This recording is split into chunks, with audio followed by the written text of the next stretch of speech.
Welcome to the session of Leadership for Everyone, Everywhere. And we are continuing with male leadership in the family as a husband and as the head of the family, leading the children. I must confess that whilst I anticipated my firstborn, there was also some trepidation as to how I'm going to cope with this new creature in the house, smallish. It seems the mothers naturally know how to handle babies. We, the fathers, had to learn it. I'm glad I took time, studied the Bible, read books, and we say in our language, the salt does not go about bragging that it is sweet. But I think that I didn't do a bad job now that my youngest child is 39 and parenting directly is no longer on the cards. I want to really say that everyone who wants to be a good father can learn. Fatherhood is an art to be learned. If only you become intentional about it. For example, I wanted to lead my children spiritually. I wasn't a pastor, young economist, but interestingly, because I became intentional about it, I found some wonderful books by authors like Larry Christensen, by C.S. Lewis, and a lot of them. The author Ken Taylor of the Living Bible Translation, they had written so many books about how to raise a godly family just by being intentional. Then I wanted to teach my children, though a professional teacher, how to be literate quite early. And I stumbled on Lady Bird's series, which of course from my village I never read one before. It was such a wonderful piece that all my 4 children at the age of 5 were literate, could read and write. So please, don't make this talk about fatherhood seem like, going to climb Mount Everest. No, it is doable. Others have gone that way. They have shown the path, written about it, and you can learn to be a father. Let me show you some ways, that practical ways to learn fatherhood. First of all, and I want to be personal, I learned a lot from Christ Jesus. He said that, the leader is not called to be a lord. And he says that people in the world call their leaders benefactors. But among his people, the greatest shall be the servant of the least, and demonstrated that he himself was the primus inter pares in terms of leadership. He was the servant of all. In particular, you can learn a lot about leadership from the Bible. I like learning leadership from the Bible for one big difference from all literature, is that the fathers are portrayed as real fathers, not some idealized one who didn't make a mistake and polish a prophet. Some religions, even if you mention the prophet's name and his others see that you didn't mention it well, you may end up being killed because you have maligned the prophet.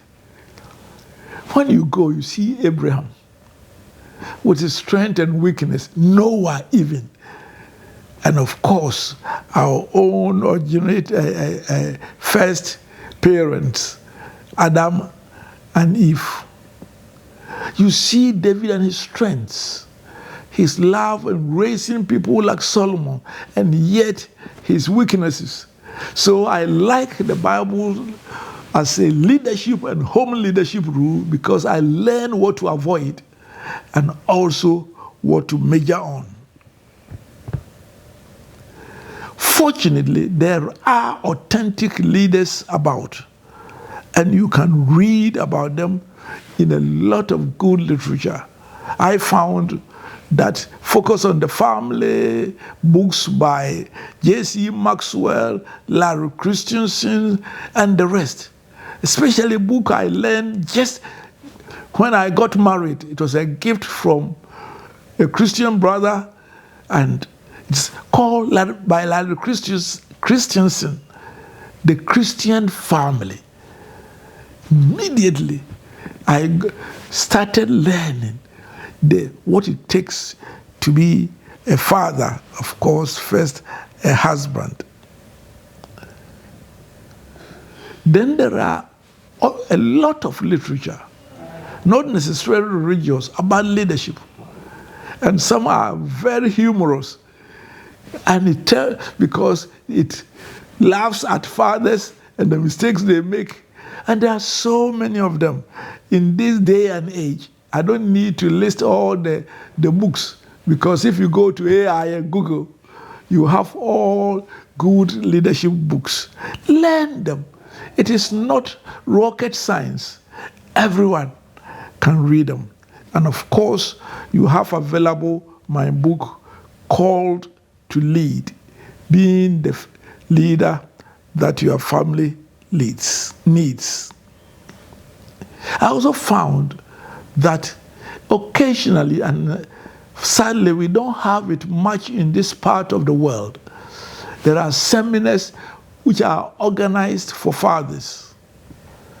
My own book called To Lead was the result of a seminar I gave to about 30 or so husbands and fathers in Narumuru in Kenya. And it so impacted many. They wanted it to be a book which I further developed as called To Lead. I believe also that if you are honest with yourself as a husband and as a father, you can learn from your own experiences, often some not being positive, learning to say sorry when you have overstepped your boundary as a father, and also in the positive way, seeing your children grow. I have found that what I call developing a leadership eye, being observant, is amazing. When my wife and I, when we went to a home, and there were often children who are less than 6 years, it doesn't take long for us to know the marriage of the parents. And you will see it in the eyes and the behavior and how they move from one parent to the other seamlessly. Please learn from others and be humble and be a continual learner. That is also why we are going through this series of becoming an effective leader in your home. Like many other areas, leading at home as a father is an art to be learned by being intentional about it and taking advantage of the experiences so to do. I would now like to be quite specific about areas that, as the male leader, you must take steps to provide leadership. First, I call it leading your wife. Please, my lady friends out there, don't take offense. There is a male leadership which you need, and it has to be functional. And later on, when we come, there's a reciprocal female leadership that must complement and complete your husband and the father's leadership in the home. But before I go on to narrow on you are leading your wife and then leading your children, let me recap what I had said earlier. A leader in the home has his work 50% done by the example he is. Let me repeat it. The leader in the home has his work 50% done by the example that he is.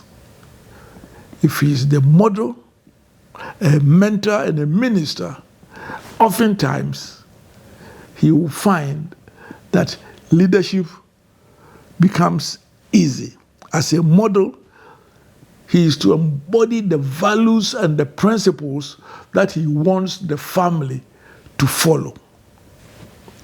As a minister, which is almost non-existent in the language of male leadership in most cultures, a minister is a servant, the one who takes steps to so take care of other people's needs that in the end, each one of them becomes better. So if you become a servant, your main purpose is not to be served, but to serve as Jesus put it, and to give your life as a ransom for your family. Let me tell you, you will be reciprocated in turns, especially by your spouse, your wife. Unfortunately, you may have to wait some few decades, a couple of 3 decades, before you get a payback from your children. Because I always say that the children in their teenage years think that their parents are the West.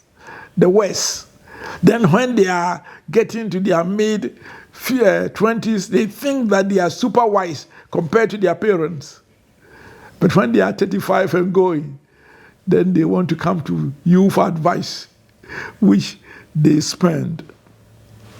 So be the model, the minister, and especially to your children, the mentor who is seeking their utmost or their best. And it's amazing. I believe that when daddy is disciplined, is courteous, is humble, he reads the Bible and prays. When there's a job to be done, you are seeing that he is an initiator. Others are likely to follow. Therefore, be what you expect your family to do. In that regard, let me say that in leading your wife and leading your children, there are a few generic guidelines which I will give. First of all, be aware of your impact. A lot of people are not intentional about their impact. So be it, he gives instructions and goes. No. Oftentimes, a little intentionality will make your leadership and your impact more positive. So be intentional about your leadership. The second advice is be purpose-driven in your leadership at home. For example, what do you intend to achieve with your relationship with your wife?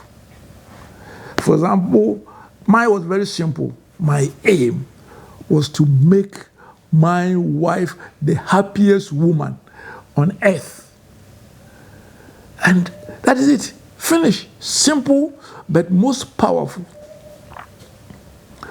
My objective is for my children to grow in wisdom, in stature, and in favor with God and man.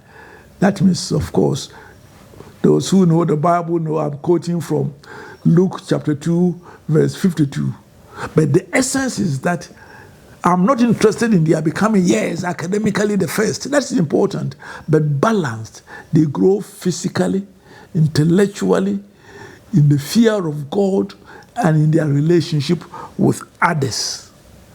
Be teleological. In other words, have a vision and a mission in them. As I said earlier, be authentic. The worst you can be as a father and as a husband is to be fake, hypocrite. Let me tell you, there's no hiding place in the home. And especially your wife. When I see men trying to outsmart their wives, they have such a level of intuition that they have caught you before you started. Just be authentic. Be yourself. Don't be fake. And you find that once you have integrity, once you are transparent and accountable, your leadership becomes easier, and for others to trust you and to follow you. I would say I have a hero in the Bible. He was a Roman soldier, a centurion. When he asked Jesus Christ to come to his house because his servant was in pain to heal him, and Jesus says, I'm coming. He said, no. I didn't mean physically come to my house. I said, speak the word, and my son and my servant will be healed.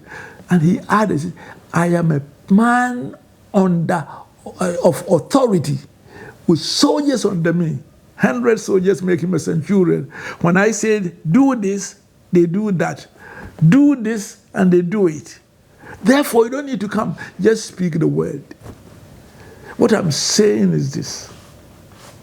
When you yourself submit yourself to authority, your followers are likely to submit to your authority. That is why I believe that a father who submits to the authority of Christ, who submits to the laws of the country, who submits to certain core values, will have his leadership made easy. The last generic one has to do with learning to balance personal, relational, and your professional or work life. In other words, make time for your relationship, and especially for your family, for your wife, and for your children. Absentee fathers scarcely make good fathers or leaders at home. There are few like Billy Graham, who was called to a worldwide evangelistic association, evangelistic work. But he had a partner, Ruth, who was at the base. And of course, he goes and comes. And while he's at home, will make the most of that. Then always recognize that you and your wife are partners, made in the image of God. You are joint heirs, and you are equal. And that in your leadership, God has given you a partner like a duet. You may be the first, but he may be an equal and better player, except that one has to lead.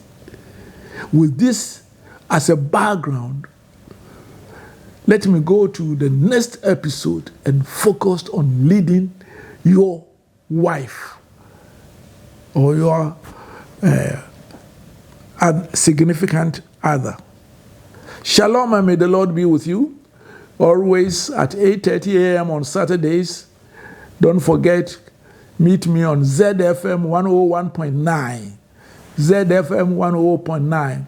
And if you missed that one, please look for Emeritus Professor Stephen Adei, and you can revise and go through the older and the current one on leadership for everyone, everywhere.